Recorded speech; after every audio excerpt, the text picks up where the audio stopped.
Hello again, hello, to quote Neil Diamond. This is the Rocker Dog Podcast, the first and only podcast that talks to musicians about their canine companions and the wonderful gifts they bring to our lives. I'm your host, Tim Dill. At my feet is my good boy, Charlie. And today we welcome to the show Nate Garrett, frontman of the band Spirit Adrift, whose latest album, A Ghost at the Gallows, was released on August 18th and available everywhere. And these are his sibling, Rocker Dogs.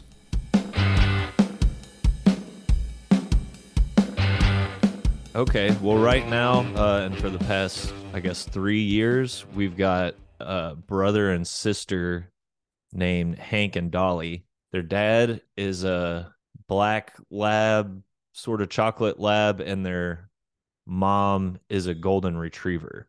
Okay, interesting. And they're both two black dogs, right? Yeah, they're both black. They had like one or two siblings, I believe, that were golden. Hank is sort of, when he's out in the sunshine, you can sort of see like the chocolate or almost brindle. Yeah. And he's definitely, build wise, he's more of a lab like the dad, and Dolly, his sister, is definitely more like a golden retriever, like shorter and stockier, Okay. And the names, am I safe to assume those are music-inspired names? Yeah, definitely. And our last dog before we got these two, her name was Lizzy. We named her after Thin Lizzy. So Okay. it's becoming a bit of a tradition. So you went from a straight-ahead, hard-rocking dog name to kind of a country-themed name. Any impetus to that? Kinda, yeah. Moving to Texas, I grew up in the South. I was born in Florida and did all of my grade school through high school stuff in Oklahoma and lived in Arkansas for a while. And I always identified with sort of rural, small town, Southern living, and grew up listening to all kinds of stuff. But everybody around me listened to country, old country, what I would call classic country music. Right. And my wife and I moved to Texas actually March 1st of 2020, right before everything shut down. And we got the dogs probably 3 weeks, a month after we moved down here. And I just had it in my mind that I wanted some country dogs, Mm-hmm. How long a gap was it between Lizzy and the other dog and the new dogs? So we had Lizzy for 7 years, and unfortunately she passed away in January 1st, 2020. Okay. And this was right in the middle of us. We had been talking about leaving Phoenix. We were in Phoenix, Arizona at the time, and we'd sort of been tossing the idea around of leaving for a while. And that happened in the midst of the move sort of becoming more of a reality. And yeah, so we lost Lizzy January 2020 and moved to Texas. Yeah, like I said, March 1st, and then got the dogs probably a month after that. So it was probably only 3 months. And to be honest, it was probably, at the time, it was too soon. I think it, like, emotionally, I don't think either one of us was ready quite yet. But when we moved to Texas, I was supposed to be on tour only like a month after that, and my wife was working. We were living out in the country just outside of Austin, and I knew people in Austin, but I didn't know anybody quite out where we were. And when everything shut down, I might as well have been in another country, Right. So I got really lonely just being out by myself during the day and out in the woods. And I was just kind of losing it, so used to having the dog around. So we started looking. My wife found him on Craigslist, and we actually rescued him from a pretty gnarly situation. And it's cliche, but we saved them and they sort of saved us. Eventually we got emotionally ready again to love some dogs. Right. Yeah. I mean, I've heard that quite a bit, that, there is this big gap between dogs because it does take such an emotional toll losing a dog. And often I hear times of people will foster just to kind of bridge that gap. But yes, I understand that, how you could feel maybe it was too soon. But I want to unpack these rescues, because I was curious, because I kind of have a top line of of a little bit of this situation, but right off the bat, I was like, where did it begin? And you just mentioned it began on Craigslist. So were you guys actively looking on whatever Craigslist and whatever, if there's these dogs apps I keep hearing about, and how did you go about finding these pups? Yeah. Well, we were both pursuing different methods. The drummer for Spirit Adrift plays in another band called MOD with Billy Milano, who used to be in Stormtroopers of Death with the Anthrax guys and everything. And Billy, this is actually before I even met the guy that's drumming for Spirit Adrift now. But through another friend, this guy told me that Billy Milano worked with a dog rescue in Austin. And so he put me in touch there, and I was kind of pursuing that angle. And my wife, Nicole, was pursuing different angles. And she just found this Craigslist ad in Red Rock, Texas, not to be confused with Round Rock, which is like sort of the fancy North Austin, right? This is Red Rock, which is quite different. It's real close to where we were living at the time. We were in a little place called Cedar Creek, very country, super rural. So we saw pictures of these. I think there were 5 of them, and we drove out. We got in touch with the people and drove out there, and it was such a bizarre place. It was. I don't know if the people were even living there. There might have been like a couple of structures that people were living in, but there was like a big open barn, and it was just madness. It looked like something out of a Rob Zombie movie. They had like weird statues everywhere, and I would assume, I hate to make assumptions, but there's probably some methamphetamine type stuff involved going on. You know, it was just really weird, and people were strange. They told us they were trying to make this place into a wedding venue, but I mean, it looked like something out of like the Texas Chainsaw Massacre or something. For one of those themed weddings. Yeah, I guess. I don't know who would get married out there. But yeah, they just had a bunch of animals running around.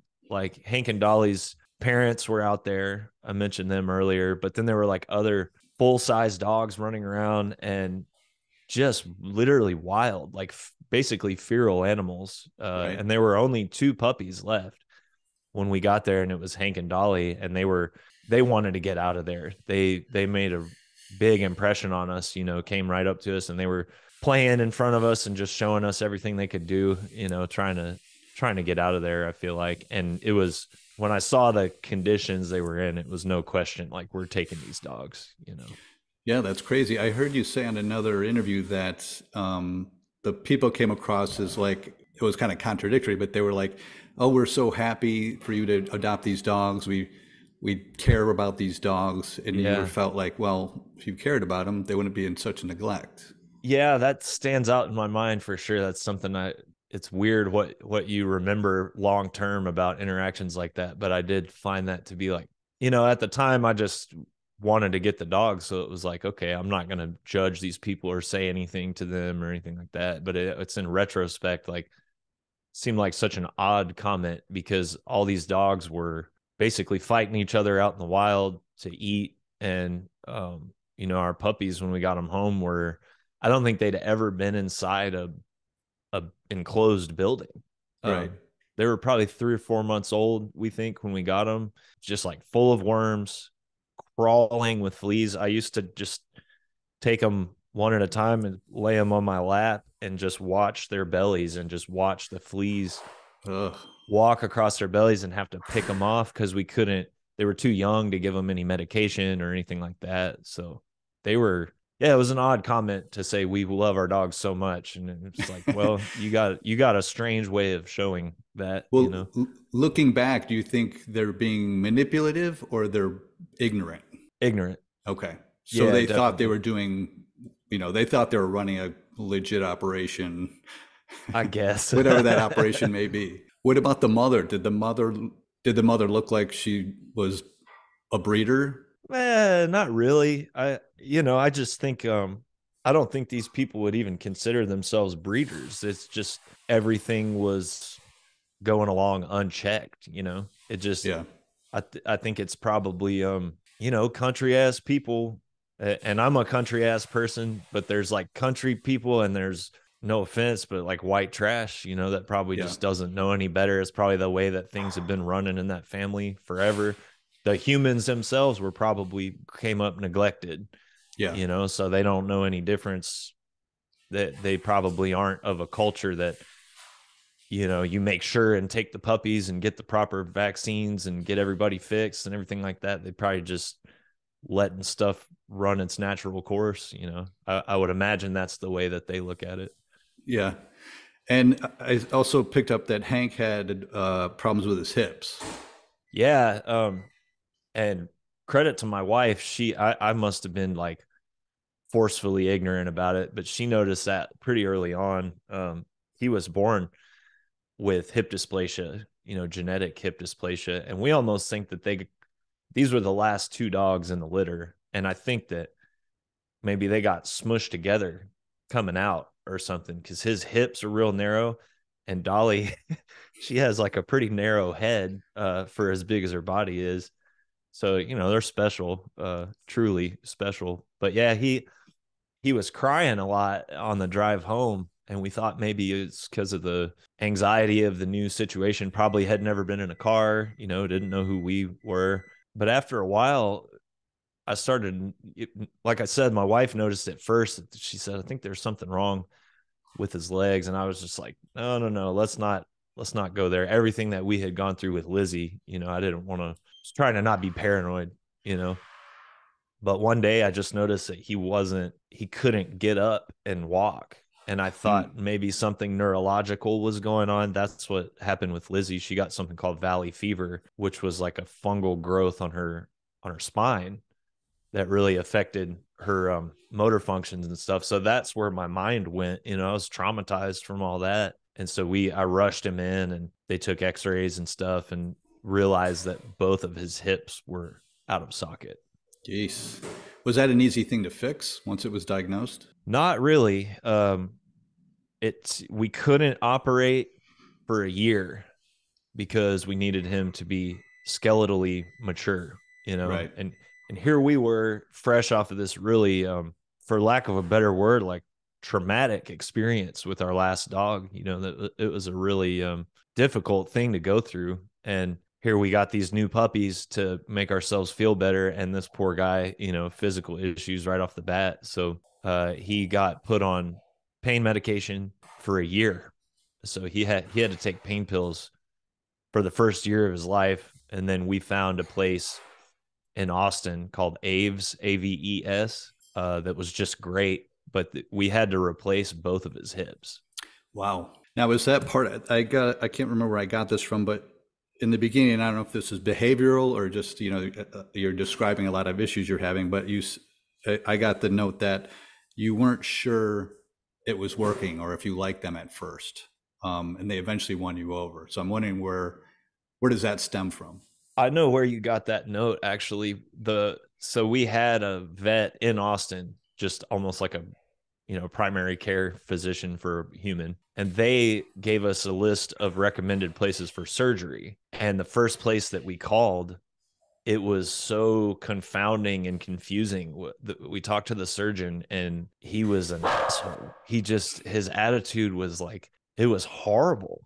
It was like, he was complaining that they didn't have supplies to do it, which, okay, that's understandable. But then he just went off on this tangent about like, well, half the time this doesn't even work. And, he almost sort of like insinuated that if you have a dog with that issue, you should just put the dog down. And I'm like, you're a surgeon whose specialty is like fixing dogs like this. And you're sort Yeah. of implying that it's too much trouble for you. And it was like one of the strangest experiences I've ever had. So we ixnayed that place. I don't even remember the name of that place, but I wish I did, so I could steer people away. But now the second place on the list that we got was Aves, which is out sort of by Lake Travis, like in Hill Country. Yep. In Austin. And they were the opposite. They have surgeons who come up from Houston on the weekends, and these guys were just like so dedicated and so positive and emotionally supportive, which I think a lot of doctors overlook that element of like, we need you to fix our dog, but we kind of need some like reassurance ourselves. Yeah. So they were great. Aves was like incredible from the jump. Okay. Well, interesting. Because I read that as, or my notes, I had it as there were problems at first, and you were unsure. I almost felt that my note was more you were unsure. You could commit to the dogs, so the dogs were working for you. But I'm glad to hear it was more the problems were just with what you described. Just Totally. the help you were seeking out. Yeah, no, by this time, I don't know about Nicole. I think it took her a little longer, understandably, but I was completely attached to the dogs at that point. And when I realized there was something wrong with his hips, I wanted to fix it like then and there. And it was Hmm. kind of excruciating that we had to wait a year. But no, he had completely won me over by that time. Okay. And what's the brother sister dynamic like? I feel like, when I launched this show and I've talked to a number of artists, I've kind of experienced more dogs than I remembered that I've experienced, but I can't remember experiencing siblings and the dynamic between the two. So what's that like? They are inseparable. They just love each other so much. And Yeah, I figured.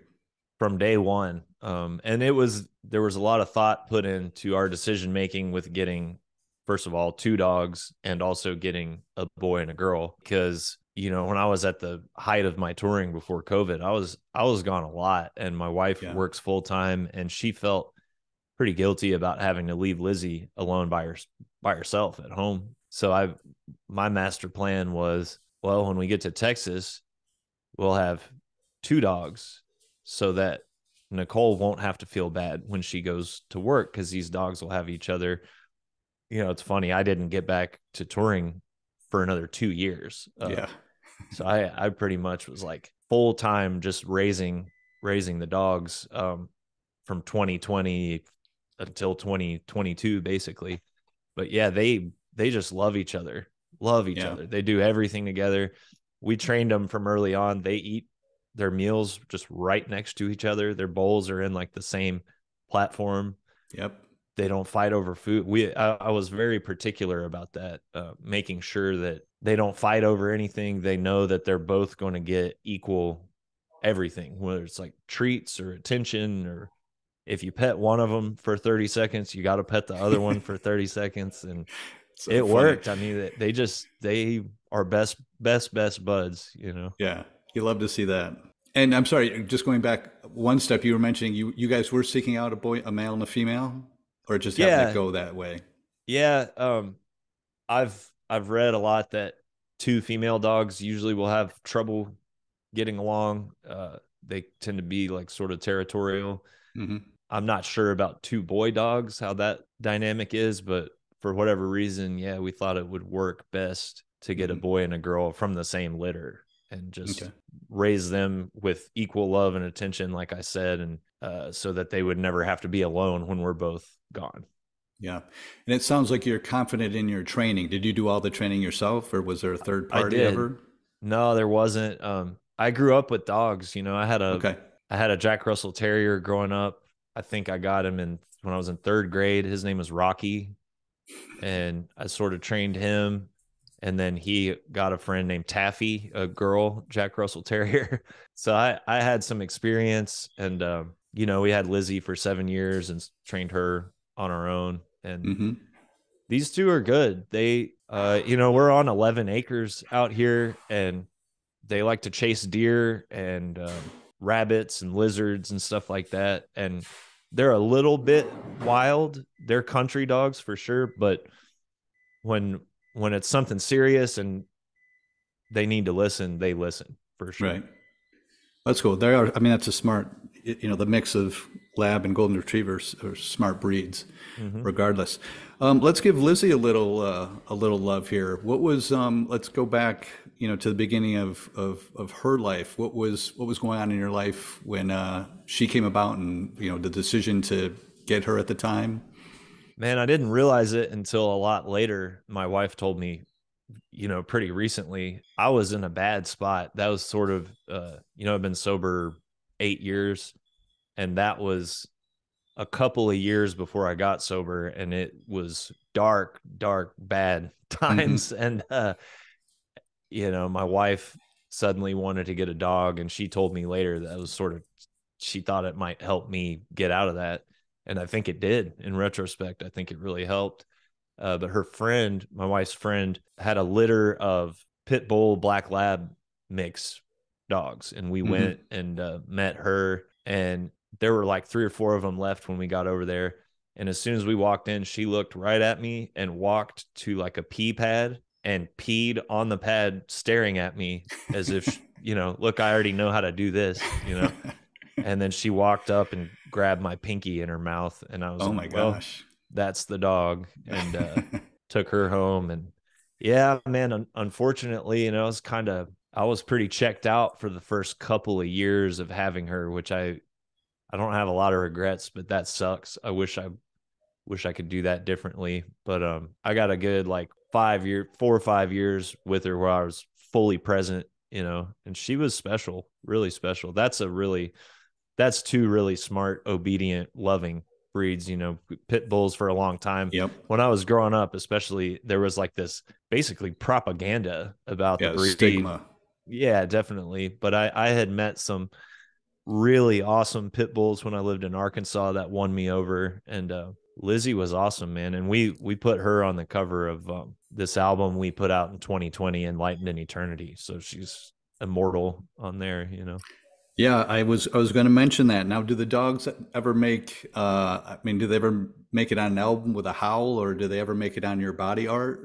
Yeah, I got Lizzie's paw like tattooed on my left side here. My wife does also. I don't know that the dogs there's yeah, there are coyotes on the new album. But Okay. it's not Hank and Dolly. Okay. They're not big howlers. They'll bark at like the Amazon guy, but we needed some real, like, we got coyotes out here that go ballistic, and it's really spooky sounding. Lizzie's collar actually is on the last song on Enlighten in Eternity. You hear it almost sounds like a tambourine or something. Mm-hmm. That's her collar. And then also the guy that was drumming at the time, Marcus, his dog moved on to the next realm around the same time, strangely enough. So we had their collars kind of doing some tambourine like sounds with those. That's great. It's great to immortalize them. It's profound to me that you mentioned, your sobriety, and I know the dogs didn't cause it, but I know a lot of times we talk about, the benefits dogs have on your mental health. Do you find that? Do you find that they're a calming influence, or, at least having something to care for takes you away from, over eternalizing or whatever it may be? Yeah, 100%. Yeah, I'm a selfish person by nature and a self-centered person. I think every addict is that way, and in a way every artistic type person is that way. It goes hand in hand with both creativity and addiction and stuff like that. So yeah, it's crucial to, I mean, I love these dogs as much as I love anything, and Hank and I particularly have a special bond. Since he was a little puppy, he liked to sleep on his back because of his hips. I Mm-hmm. think that would alleviate the pain in his hips. And so I would just take him from, 3, 4 months old and put him on my chest and be watching a movie or TV or whatever. And he would just sleep on my chest. And he's like 70 pounds now, and we still do that. He'll come up on the bed at night and just sleep right on my chest for however long. And then all I got to do is say, okay, buddy. And he gets right down and goes to his bed on the floor. And that is invaluable. You Yeah. can't quantify what that does for your soul. Yeah. It's a canine weighted blanket. I mean, my Yeah, dog does the exactly. same thing, but you like that pressure, that pressure feels good. It's like being at the dentist office and having that lead blanket on you. But, Yeah. yeah, I can't get enough of my dog. And my sister's got a 70-pound pit bull that he just wants to be on you. Yeah. I love it. Well, listen, I wrap up every show with what I call the zoomies, and that's just the last 5 quick questions. They don't have to be quick, but the first question is, do you kiss Hank and Dolly on the mouth? Not really. My wife, she gets her fair shit. She does enough for both of us. Okay. It's funny. I want to calculate that answer. I think it might be 50-50 of yeses and nos. Yeah. I don't care if they lick me on my face or whatever, but I'm not making out with them. Yeah. Okay. Given their names, does each dog have their own theme song, or what would their theme song or walk up music to the plate or walk up music to the ring be? Man, it's funny. So I've had all kinds of different morning alarms since we've had them. My morning alarm for a while was Stranger in a Strange Land by Iron Maiden. So they got used to hearing that song. And then I changed it to, for the past couple years, it's been Don't Ask Me No Questions by Leonard Skinner. So Okay. they get excited when they hear that. But their favorite song, we had Hank on a very specific schedule because of his medication and stuff like that. So we had alarms for when we were supposed to feed him and give him medicine and stuff like that. And I was reading Rob Halford's autobiography at the time, and he talked about getting sober. He got sober in the middle of making the Turbo album by Judas Hmm. Priest. And he mentioned that the first song he sang when he came back to the studio after getting sober was the last song on Turbo. It's called Reckless. And I got really obsessed with that song, especially reading the backstory and how much it meant to him and what an intense experience it was for him to track those vocals freshly sober. So I made Reckless by Judas Priest their alarm for getting fed. Okay. So now that's their song. When they hear that song, they just go ape. And it's funny, they can tell the difference between that song and other songs that sound really, really similar. They don't react at all to, like, I'll play some Dio songs that sound very similar Yeah. or anything like that, and they don't have the same reaction. So Reckless by Judas Priest is both of their theme song for I sure. love it. I love it. I Yeah. think that might be the best answer I've gotten so far with that question because it's so pointed into something. Yeah. All right, question three. I know the dogs probably don't tour with you, but if they toured with you, what would they insist be on your tour rider for them? Ooh, blueberries. Really? Um, yeah, they love blueberries. And yeah, that's it, man. I think that, and watermelon, I guess. Maybe we try not to give them string cheese all that much, but if you open a string cheese wrapper, they can almost like be outside and they'll still hear it. So Right. yeah, blueberries, watermelon, and occasionally string cheese, I guess. Okay. I can see that in a backstage area.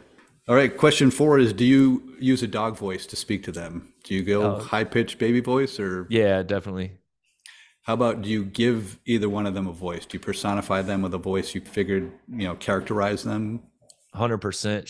He's like kind of Andre the Giant, somewhere in there, Eeyore a little bit, and she's more like the Joker or something, like Mark Hamill. She's crazy. She gets crazy eyes, and she's like very twitchy and high alert. So she's kind of Jokerish, and Hank's Andre the Giant a little bit. Excellent. All right. Last but not least, is there a dog organization or service you'd like to give a shout out to? It could be a rescue, it could be a walker, a sitter, anything you want. Yeah, I want to shout out our vets just because they have done so much for both of the dogs. And I mean, the dogs might not be alive if it wasn't for some of the medical care. So, like, our main vet is Manchaca Village. What is it called? Manchaca Veterinary Village or something like that. And Okay. then AVES, I think it's Austin Veterinary and Emergency Services or Surgery or something like that. You can find them both online, I'm sure. But if you're in the Austin area, both of those places, we've tried different spots, and we love, love, love both of those places. And they've saved our sanity and done a lot of good for our dogs and a lot of other dogs, I'm sure. Excellent. All right. Well, I'll look it up and I can provide a little bit more information in the outro to our audience. Um, what's the best way to keep up with Spirit Adrift when your music's coming out, when your tours, your comings and goings?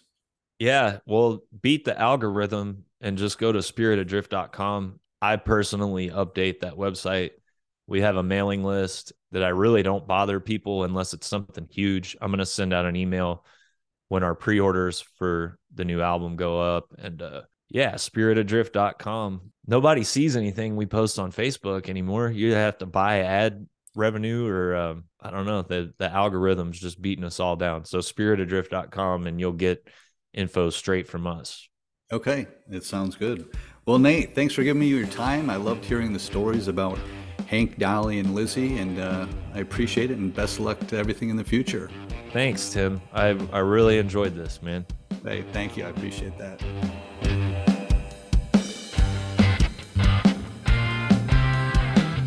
All right. Thank you, Nate Garrett of Spirit Adrift, for coming on the show and talking dogs with us.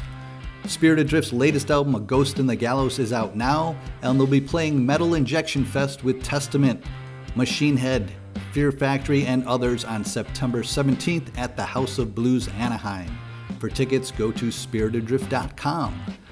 The dog folks Nate chose to give a shout out to were his vets at Manshek Village Veterinary Care, who since 1975 have provided low-stress, comprehensive vet care to patients to enhance their well-being and quality of life. To learn more or make an appointment, visit manshekvet.com.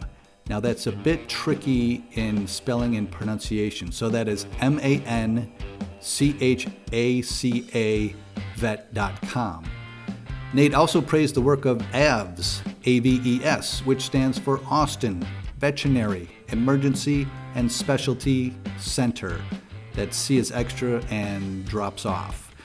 They are a comprehensive veterinary hospital consisting of state-of-the-art technology and compassionate doctors and staff who are committed to providing the highest level of integrated care for each and every patient. To learn more or make an appointment, go to austinvets.com. Thank you for tuning in to this week's show. To see pictures and videos of our guests and their adorable dogs, follow us on Instagram at Rocker Dog Podcast. We look forward to bringing you another great episode next week with a Middle American rocker who just added 2 more dogs to his family since recording his episode to bring his total to 5 dogs, so please join us to hear about his first 3.